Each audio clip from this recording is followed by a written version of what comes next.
Star Wars as a franchise has been around for donkey's years, and it is a behemoth. It's untouchable. It cannot be overtaken.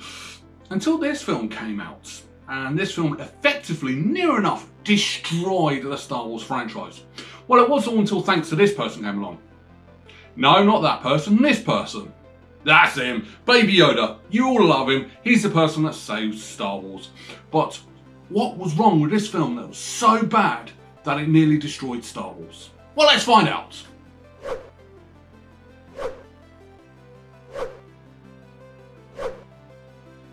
Solo, a Star Wars story, or simply called Solo, is a 2018 American space western film centering on the Star Wars character Han Solo. The film tells us a possible origin story for Han Solo, the lovable rogue we all come to know and love in the Star Wars trilogy, on how he came to meet Lando Calrissian, Chewbacca, and gets hold of the Millennium Falcon. When the film was released, it did get quite favourable reviews from critics who praised the film's cast, especially Danny Glover's portrayal of Lando Calrissian. They also praised its visuals, its musical score and its action series, while some actually criticised its storyline and screenplay. It is also the very first Star Wars film to be considered a box office bomb, and it is the lowest grossing live action film in the entire franchise. So what was actually wrong with the film? Well, let's find out as we discuss 10 things wrong with Solo. Number 10. Han's too good. In the original Star Wars, Han Solo, he's a mercenary. He's out for himself and that's it. He's quite a selfish character. And he does get this character change throughout the whole 3 films. So in this film, you'd expect him to be a bit like that. And yet he wasn't. He was good. He was the Han Solo from Return of the Jedi without the rest of the story. You start off, he always was good straight away. No, I wanted him to either start off good and just bear into badness or something else, but the fact that he was a good boy all the way through didn't quite sit well with me. Number 9. Style of film. The thing with Star Wars is they're too scared to try something else. It's a Star Wars film, so it has to be a film about war, end of. And they can't seem to take risks with it. Now, I said this in my video about Star Wars Episode 2, where that could have actually been a different style of film, but they didn't. This could have done it as well. Instead of being a space western style story, it could have been more of an Ocean's 11 style story. And that would have worked, pulling off the ultimate heist, but with a twist. It would have been brilliant, it would have worked. It had the characters to pull it off. In fact, the last 20 minutes of this film has something like that. But why couldn't you have expanded on that? Still have the beginning parts of the film, and then when they're doing their ultimate heist, do it as like an Ocean's 11 style heist. It would have been brilliant. It would have been made fantastic viewing. But that's not what we got. We got a stereotypical Star Wars film. Number 8. Last name. Han Solo. You all know his name. You all love his name. So how did he get the last name? Well, in this film, just off a whim from an Imperial officer, Solo. Really? Now, at least the books actually said he came from a family called Solo, who were also an offshoot of the royal family as well. So there was more to his backstory, but the facts aren't. No, some bloke just typed in Solo to get his last name. He would have had a last name to start with. No, that was appalling. So the books, even though they're not canon anymore, did better. Like the next thing. Number 7, Naval Career. Something else from the what's now called the Star Wars Legend, which was canon up until The Force Awakens came out, was the fact that Han Solo was an Imperial officer. Yeah. And there's things in Star Wars that actually coincide with that. He knows the bits and bobs about how the Imperial fleet work. He would have only known that if he was actually an officer in the Imperial fleet. But in this film, no, he got kicked out because of an attitude problem. Although that is believable, he should have got all the way in. I mean, it would have been cool to see Han Solo in an Imperial officer's uniform. That would have been brilliant. I was actually looking forward to actually seeing Han Solo on a Star Destroyer's bridge. That would have been an iconic cinematic view, which we were robbed of. Number 6, bad disguises. When they're talking about planning their attack on the mines of Kessel to try and steal stuff, they say Crimson Dawn cannot be anything to do with it whatsoever. That's understandable, that's believable. So what do Crimson Dawn do? They send in one of the high-ranking officials who has a tattoo on her wrist. Everyone would have known her. She would have been seen. Technically, she's third in command of the whole Crimson Dawn. That's like sending Darth Vader on a secret mission. No, that makes no sense whatsoever.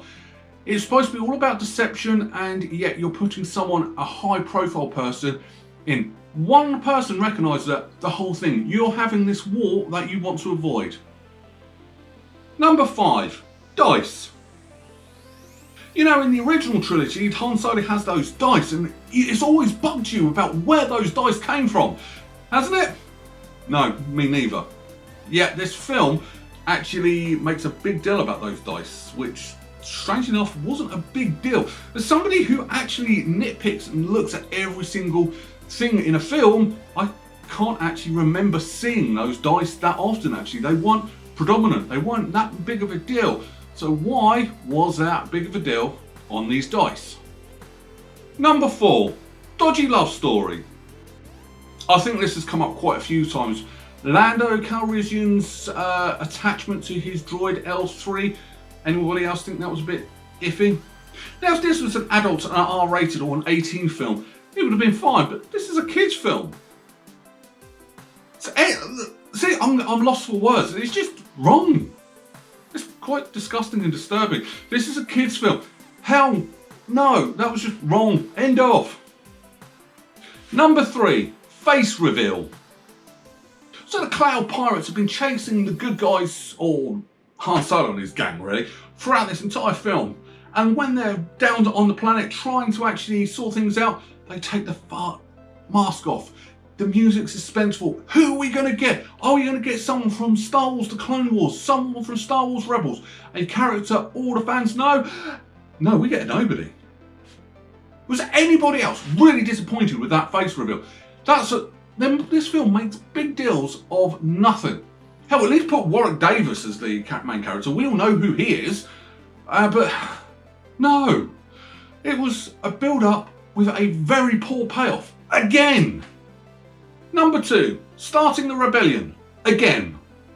Towards the end of Star Wars Episode 3, there are little seeds of the rebellion starting after the Emperor's taken over. So you know it started. It started doing enough straight away. Yet this film actually says, we're going to start the rebellion here. What, there's a second rebellion? At least make some sense of saying, we're going to support the rebellion, the existing rebellion. It's already there, but no, it's... Did the writers of this film actually watch anything else? They just like, let's make a Han Solo story without actually watching any Star Wars. Number 1, life debt. Have you ever wondered why Chewbacca is so loyal to Han Solo, even though he is a bit of a mess up a lot of the time? Well, it's because Chewbacca owes Han Solo a life debt. Except that didn't happen in this film. It was wrong. It's just, it was missing. There's no life debt at all in this film. And no, it was... I think they wasted and ruined the beginning of their friendship at all. It started off with a life debt, which was paid off. That would have made a more interesting story than what we got. Final thoughts.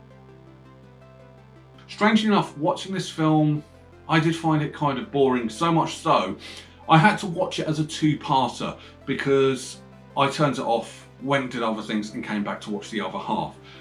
I don't know why, to me this does not feel like Star Wars. It feels like a stereotypical sci-fi film that they've just stuck on the sci-fi brand and changed some of the characters around. To me, it doesn't feel like Star Wars, it doesn't feel like it's set in the same universe. Now, lately you've had The Mandalorian, which is set in the same universe, but you get that impression, that feel, the tone on everything is Star Wars. Even though, except for Season 2, there isn't actually that much from the original film series. And that's what we were looking for. That's what this film is missing, is it didn't feel Star Wars. Now, granted, the special effects were brilliant. The acting was brilliant. Lando Calrissian, Danny Glover's performance was awesome. It was perfect. It was like Billy D. Williams was still playing Lando Calrissian. That's how good Danny Glover was. Granted, there was some issues with Emilia Clarke playing Cora, but other than that, it was okay. Darth Maul coming back was a brilliant, nice little Easter egg.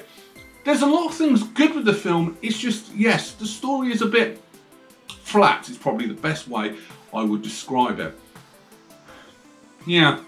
Now, someone who likes sci-fi, someone who loves Star Wars, I was kind of let down by this film, and it pains me to do this.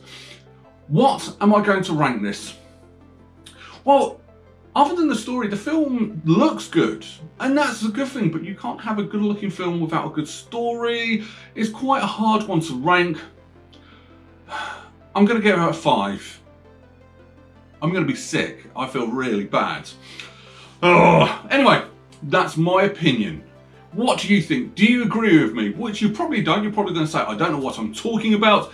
If you do, put it in the comments below. If you are going to say I'm wrong, at least put your rating out of 10 in the comments. That would be great. I can try and keep an average of what people think other than what I'd think. If you want to get in touch with me, just search me up at Berryman81. I'm on Facebook, I'm on Twitter. I'm now on TikTok as well. Avoid that one. On to next week. We are going to be driving some fast cars furiously.